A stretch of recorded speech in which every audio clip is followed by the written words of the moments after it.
সৈনিক কেন রেস্টে যায়? আর নয় চুক্তি।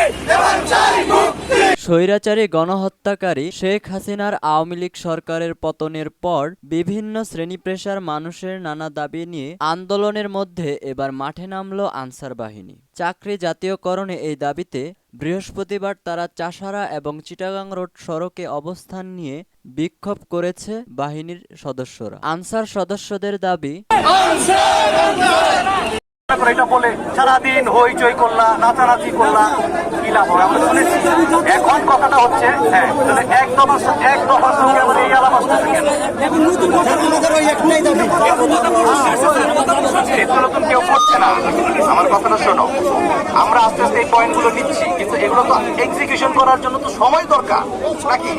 এখন ধরো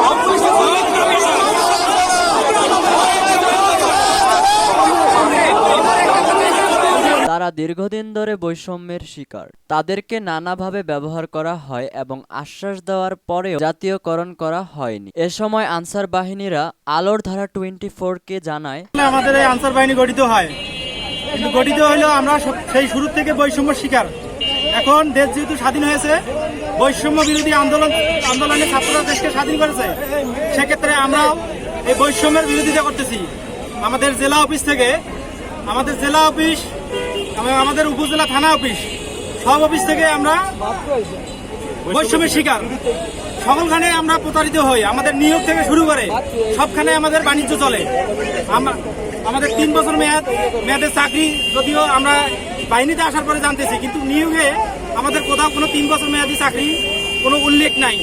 সেখানে কোথাও কোনো স্পষ্টভাবে উল্লেখ করা নাই যে হচ্ছে 3 বছর পরে আপনাদের 6 মাসের জন্য বিনা বেতনে আপনাকে বাসায় যে বসে থাকতে হবে, এরকম কোনো নিয়োগে নাই। ঠিক আছে, আমাদের হচ্ছে 6 মাসের জায়গায় আরো বেশি দীর্ঘদিন সময় লেগে যায়। দেখা যাচ্ছে আনসারদের 8 মাস 10 মাস, পিসি যারা আছি তাদের 14 মাস 15 মাস প্লাস 1.5 বছর প্লাস হয়ে যায়। তো আমরা এই যে এই সময়টা লং সময়টা যে বাসায় বসে থাকি, আমাদের কোনো ভাতা নাই, রেশন নাই, কোনো কিছুই নাই। আমরা যে কি করে খাচ্ছি, আমাদের ডিপার্টমেন্ট ঊর্ধ্বতম কর্মকর্তারা কোনো খোঁজ খবর রাখতেছে না।